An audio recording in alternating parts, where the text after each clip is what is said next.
যতদিন না তাদের বিচার হচ্ছে ততদিন এই আওয়ামী লীগ বাংলাদেশে রাজনীতি করার কোন নৈতিক অধিকার এবং সমর্থন রাখে না।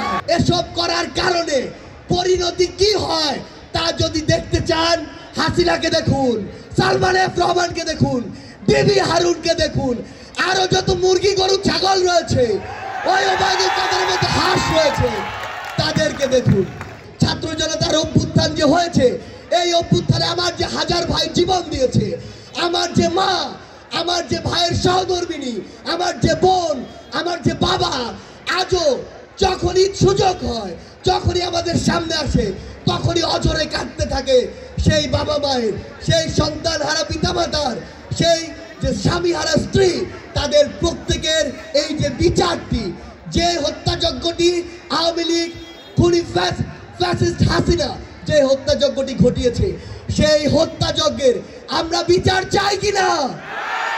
আমার এত ভাই বোনকে যে জীবন দিতে হয়েছে, সেই বিচার চাই কিনা?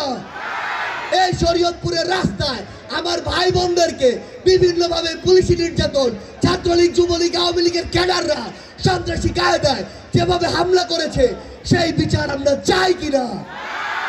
আমরা এই শরীয়তপুর, এই উন্মুক্ত মঞ্চ, এই কলেজের সামনে দাঁড়িয়ে ছাত্র জনতার রায় হিসেবে বর্তমান অন্তর্বর্তীকালীন সরকারকে বৈষম্য বিরোধী ছাত্র আন্দোলনের পক্ষ থেকে একটি বার্তা স্পষ্ট করে দিতে চাই।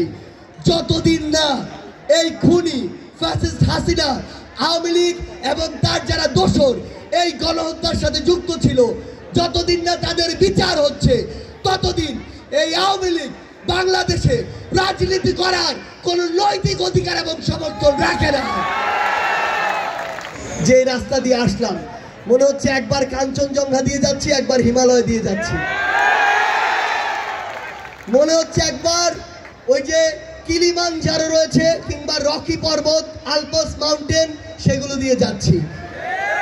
এই রাস্তাগুলো এত যে উন্নয়নের গল্প দেওয়া হয়েছে, বড় বড় মেগা প্রজেক্ট করা হয়েছে, এই মেগা প্রজেক্ট কতটা কার্যকরী ছিল শরীয়তপুরে একজন মানুষ যখন ওই পদ্মা সেতু পার হয়ে আসতে যায়, তখন সেটার স্পষ্ট দৃষ্টান্ত দেখা যায়। আমরা শরীয়তপুরের হসপিটালগুলোর গল্প শুনলাম, যেই অপারেশন কালকে হওয়ার কথা, সেই অপারেশন হওয়ার সিরিয়াল 10 দিন পরে দেয়, তাও টাকার বিনিময়ে দেয়।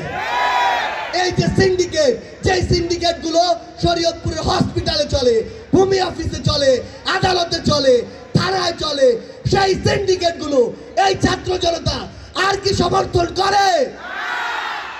আমরা শরীয়তপুরের যারা দায়িত্বে রয়েছে, প্রশাসন বলি, রাজনৈতিক নেতৃবৃন্দ বলি, সকলকে স্পষ্ট করে একটি কথা বলে দিতে চাই, বিগত 16 বছরে এসব করার কারণে পরিণতি কি হয় তা যদি দেখতে চান, হাসিনাকে দেখুন, সালমান এফ রহমানকে দেখুন, বিবি হারুনকে দেখুন, আরো যত মুরগি গরু ছাগল রয়েছে, ওই ওবায়দুল কাদেরের মতো হাঁস রয়েছে, তাদেরকে দেখুন।